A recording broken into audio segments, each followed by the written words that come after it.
Welcome to This Explainer. I am so thrilled to have you here today because we are tackling one of the most truly transformative subjects you could ever learn, mastering your money.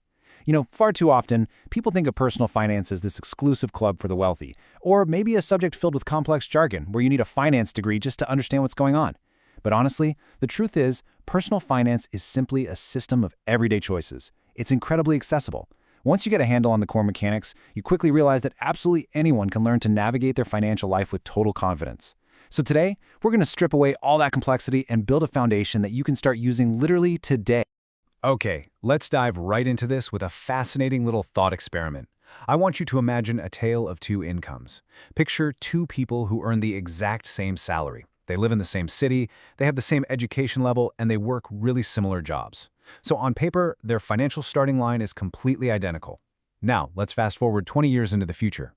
And here is the plot twist. After 2 decades, their lives look drastically different. Person A owns a beautiful home, has a growing portfolio of investments, enjoys profound financial security, and has the freedom to make life choices without constantly stressing over money. Meanwhile, person B is living paycheck to paycheck, carries a heavy burden of debt, and feels deeply stressed about their finances, despite 20 years of hard work. So, what happened here? Did person A just get incredibly lucky? Well, while luck can play a tiny part, the dramatic difference usually comes down to one single powerful factor. It's not about earning more money, it is entirely about how well they managed the money they made. Today, we are going to explore exactly how person A achieved that reality. We're giving you a clear, structured blueprint to mastering your own money. First, we'll look at the income illusion. Second, the 6 financial pillars. Third, the psychology of money. And finally, the power of compounding choices. Section 1, the income illusion. There's kind of this strange paradox in our society. Most people spend years, sometimes decades, learning how to earn money through their careers, right? But very few of us spend even a fraction of that time learning how to actually manage it once it hits our bank account. And that gap? That's exactly where financial problems begin. To fix that, let's start with a really clear definition. Personal finance is simply the process of managing your money throughout your life. Think of it like a bridge. Because life is completely uncertain, and your biggest goals, like buying a house or retiring comfortably, are often decades away, you can't just spend today's income on today's needs. You need a reliable bridge to connect today's paycheck to tomorrow's requirements. Every time you buy lunch, use a credit card, or set aside $1, you're basically laying down a plank on that bridge. Now notice how this framework completely shifts your perspective. I want you to think of yourself as a small business. Managing your personal life is exactly like balancing the books of a company. In a business, money coming in is called revenue. Well, for you, that's just your income. Business costs, those are your daily expenses. A company's cash reserves are your savings. Their growth assets are your investments, and their liabilities are your debts. When you start looking at your personal finances through this lens, thinking of yourself as you incorporated, it suddenly becomes an objective system you can optimize and control, rather than this heavy emotional thing to stress over. Moving right along to Section 2, the 6 financial pillars. So how exactly do you optimize you incorporated? Well, to truly master personal finance, you don't need 100 complex strategies. You just need to understand 6 core modules. Every person's financial life is built on these 6 pillars: budgeting, saving, investing, debt management, insurance, and financial goal setting.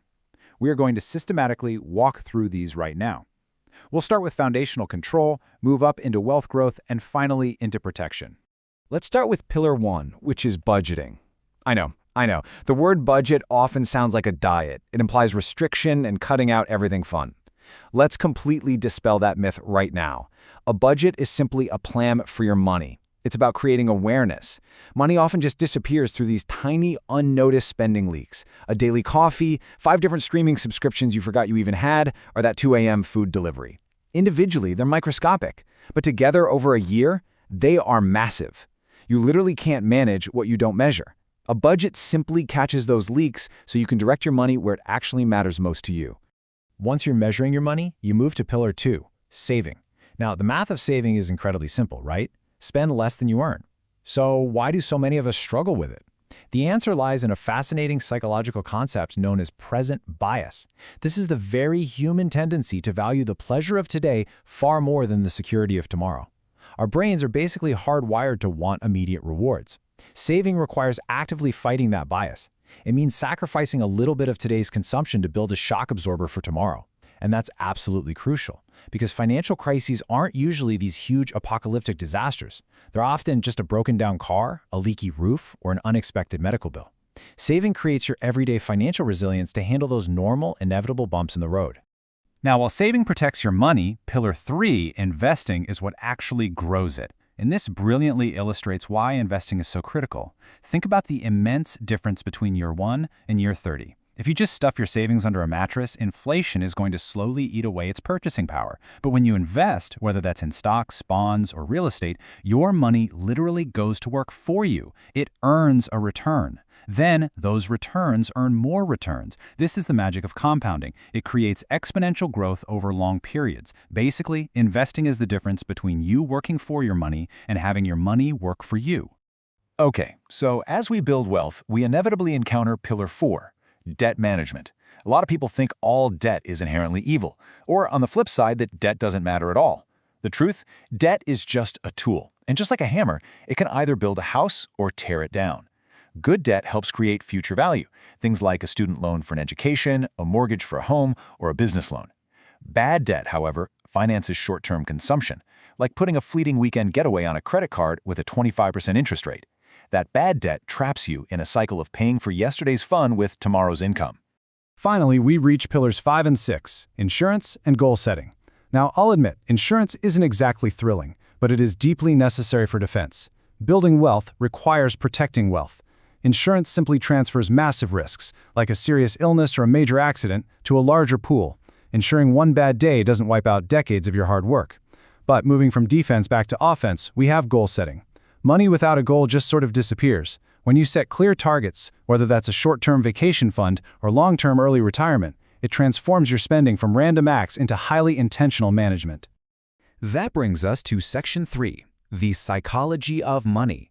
Now, you might be listening to this and thinking, okay, that all makes total logical sense. But here is the big reveal. The actual math of personal finance is incredibly easy.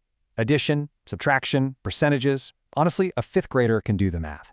The true challenge is mastering your own behavior, your emotions, and your mind. So the crucial point here is understanding the behavioral traps we fall into, and there's no trap bigger than lifestyle inflation. This is one of those major, most people don't realize moments. Lifestyle inflation happens when your spending increases at the exact same pace as your income. You get a raise, so you buy a nicer car. You get a promotion, so you rent a more expensive apartment. Every single salary bump is immediately absorbed by a more expensive lifestyle. This creates the illusion of financial progress, but your actual wealth never actually grows. This is exactly why simply earning a higher salary rarely fixes financial problems on its own. This lack of financial literacy can be incredibly expensive, but I want to offer you some major reassurance here. As financial experts often point out, financial illiteracy often creates avoidable problems. The good news is that financial skills can be learned. Literally nobody is born knowing how taxes, compound interest, or mutual funds work. It's not some innate talent you either have or you don't. It is a learned skill. And just like learning to play the guitar or speaking a new language, you improve with practice and patience. Let's move to our final section and see how all this builds into an extraordinary future. Section 4, the power of compounding choices. Let's tie all these lessons together to see how your everyday life is actually impacted. We've talked about the illusion of income, the 6 pillars, and the psychology behind it all. A lot of people dramatically overestimate the impact of one massive financial decision, and they completely underestimate the impact of thousands of small ones. Look, skipping one coffee won't make you a millionaire, but repeated patterns absolutely dictate your future.